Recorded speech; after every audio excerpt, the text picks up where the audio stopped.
If you want to build a bigger back, watch this video. You can actually break down the muscles into the 3 groups you need to focus on the most. In this video, I'll give you the 3 exercises I've been spamming for my back development.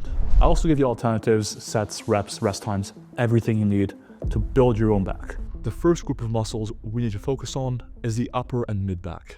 This muscle group consists of the middle traps, lower traps, rhomboids. The functions of the upper back are scapular retraction and depression. The first exercise is the chest supported T-bar row.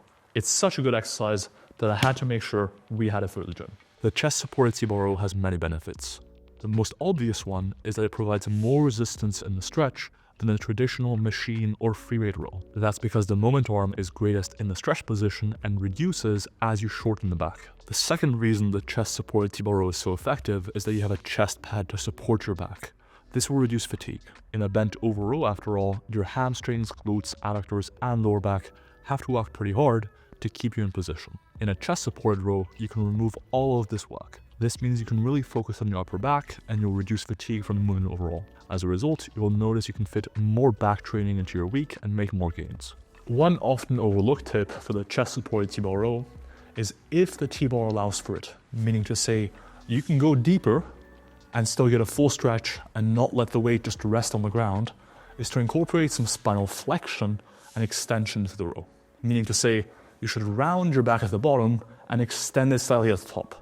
This will train your erector spinae, aka your lower back muscle, as many people seem to think about it, quite a bit more than during traditional rows.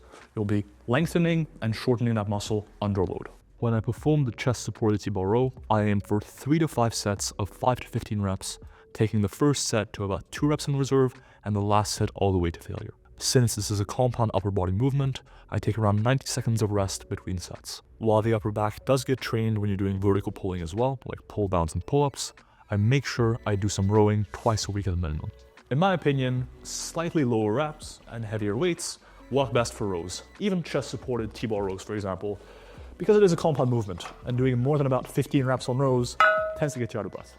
The second major group of muscles we should focus on is the lats and teres major. The function of the lats are shoulder horizontal abduction, shoulder extension, and shoulder adduction.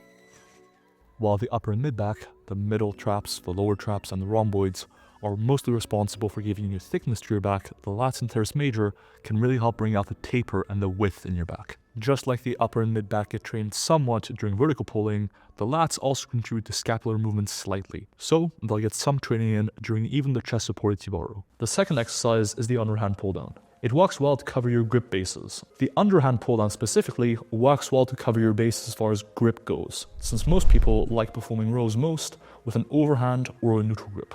With that being said, an overhand pull down can be marginally better because of bicep stretch, but ultimately the optimal exercise selection is dependent on the remainder of your program. The lat pull down has many benefits. For one, the thigh pads provide additional stabilization, reducing the involvement and fatigue in your core musculature and your legs that you'd get from a pull-up. For another, the movement is very beginner friendly. You can adjust load to match your strength and even the rep range you're trying to achieve. You can aim for higher or lower reps. Whereas for a pull-up, doing higher reps can often cause you to be quite out of breath after a set. For pull-downs, because you're so stabilized by the thigh pads, especially if you put them all the way down, this can be achieved pretty easily. One common mistake in the underhand pull down is to crunch down as you reach the bottom of the rep. While it can be tempting to do this as you reach closer to failure, resist this. This will involve your abs to a greater extent without resulting in greater lat stimulus. The other thing I focus on during pull downs is just getting a full stretch. Get your arm into full shoulder flexion and let your shoulder blades elevate fully. 2 seconds on the way up, pause briefly in the stretch, and then explode down. A good practice is to set the thigh pads as low as you can. This will increase stability and reduce degrees of freedom during the movement.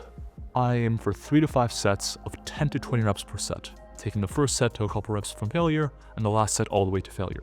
Just like for the chest supported T-bar row, 90 seconds of rest works great. In order to get a solid amount of volume in across the week for both my upper back and my lats, I also do pull downs or some form of vertical pulling twice a week.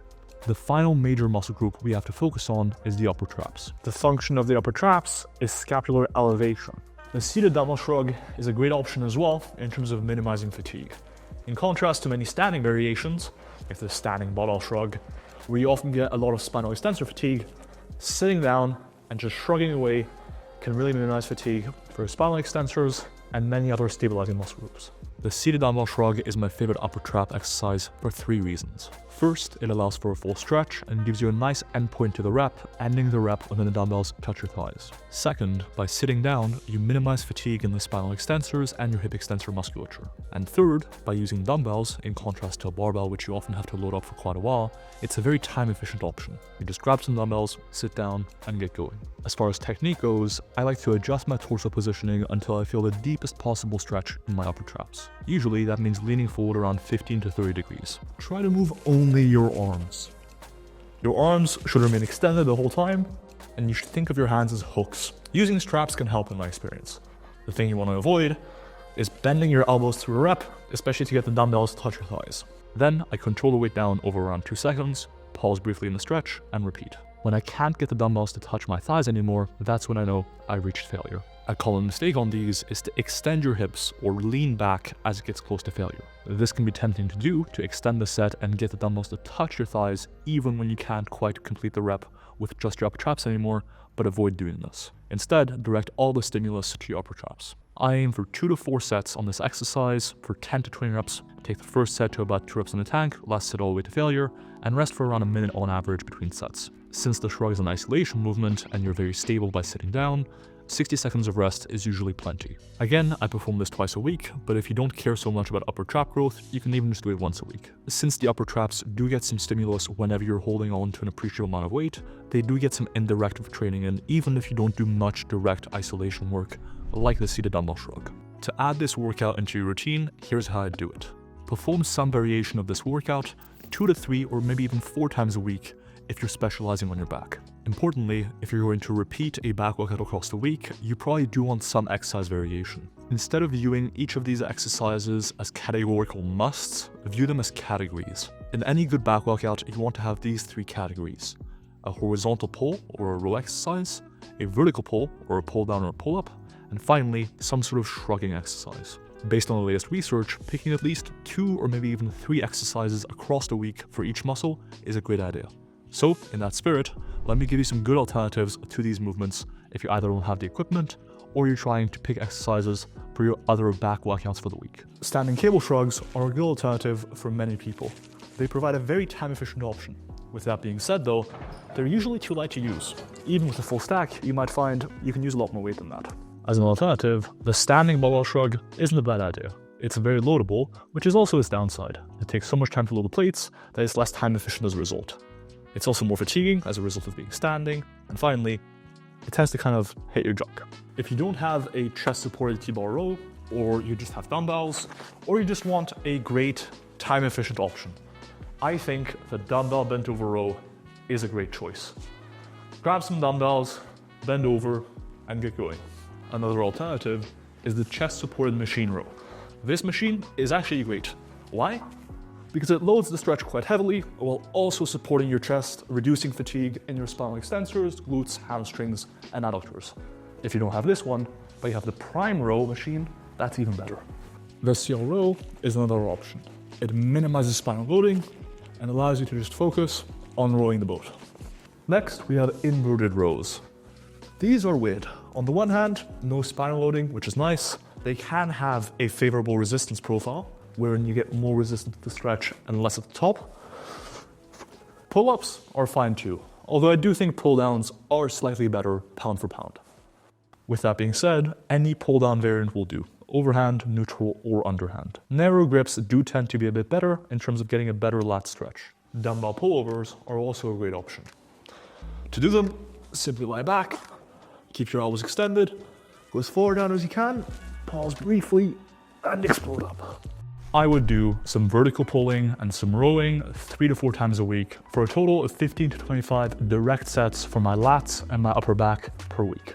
If you break down your back training into these 3 categories for the 3 major muscle groups in your back, you'll be good. One final tip about back training. Generally, both for rows and for pull downs, taking a slightly narrower grip tends to increase the stretch in your lats and your upper back. So instead of adopting a wide grip for all your back training, try adopting a shoulder width or even slightly narrower grip for most of your back exercises. Add these exercises into your upper body, pull days, or full body days. The lat and upper back exercises should go towards the start since they're compound movements. In contrast, the upper trap movements, since they're isolation movements, should go closer to the end of your workouts. That's the back workout I've been doing for years in some variation. If you'd like me to coach you, consider taking a look at the link above to see what I offer. Dr. Milo Wolf, best back workout. Until next time.